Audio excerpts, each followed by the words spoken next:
बंगाल के शांतनु सिन्हा पिछले कुछ दिनों से चर्चा में है। बीजेपी आईटी सेल प्रमुख अमित मालविया पर लगे यौन शोषण से संबंधित आरोपों को लेकर मालविया ने इन आरोपों को झूठा और अपमानजनक बताया था।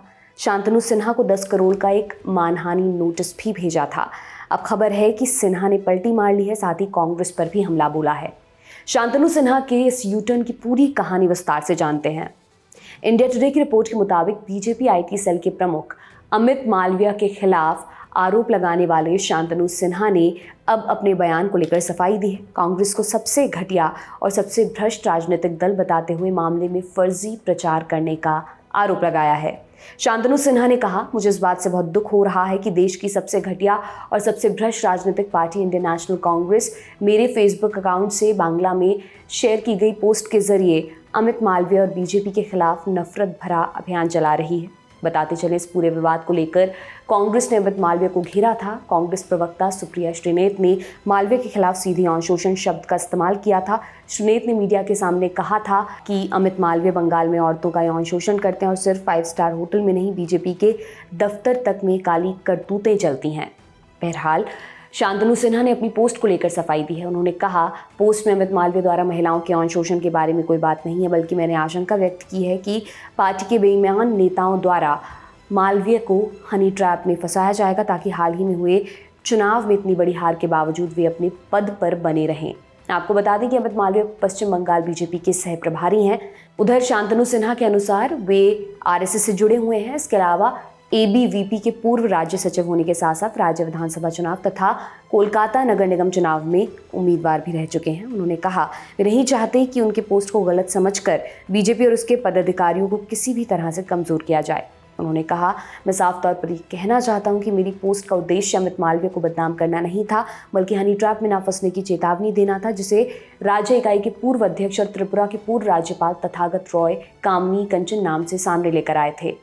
उन्होंने कैलाश विजयवर्गीय, सिद्धार्थनाथ सिंह, प्रदीप जोशी और सिद्ध प्रसाद सहित पार्टी नेताओं के खिलाफ इसी तरह के आरोपों का हवाला दिया। कहा कि पार्टी को राज्य में हनी ट्रैप का कड़वा अनुभव है। ये मामले अभी भी अदालत में लंबित हैं। उन्होंने आरोप लगाया कि बंगाल सीएम ममता बनर्जी ने कई बार हनी ट्रैप के क्लिप सामने लाने की धमकियां दी हैं। प्रदेश बीजेपी को लेकर कहा कि किसी ने भी इस पोस्ट का आशय जानने की कोशिश नहीं की, बल्कि एक संदिग्ध भूमिका निभाई।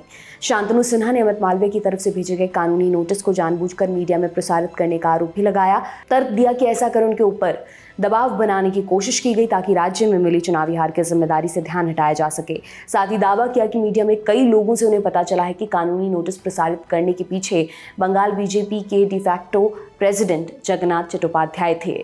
हालांकि इस सब के बाद भी शांतनु सिन्हा ने अपनी पोस्ट को हटाने से मना कर दिया है। उन्होंने कहा, अगर मेरी पोस्ट अमित मालविया को ठेस पहुंचाती है और या इस तरह की गलत व्याख्या की वजह से ये मेरी पार्टी को कमज़ोर करती है तो इसके लिए मैं दुख व्यक्त करता हूं। लेकिन चूंकि मैंने अपनी पोस्ट में किसी को बदनाम करने के उद्देश्य से कुछ भी गलत नहीं लिखा है, इसलिए मैं विवाद का विषय बनी पोस्ट को वापस नहीं ले रहा हूं। इससे पहले अमित मालविया ने कानूनी नोटिस के जरिए शांतनु को 3 दिन 11 जून तक के भीतर पोस्ट हटाने के लिए कहा था। अगर शांतनु ऐसा नहीं करते तो मामले में कानूनी कार्रवाई की बात कही गई थी।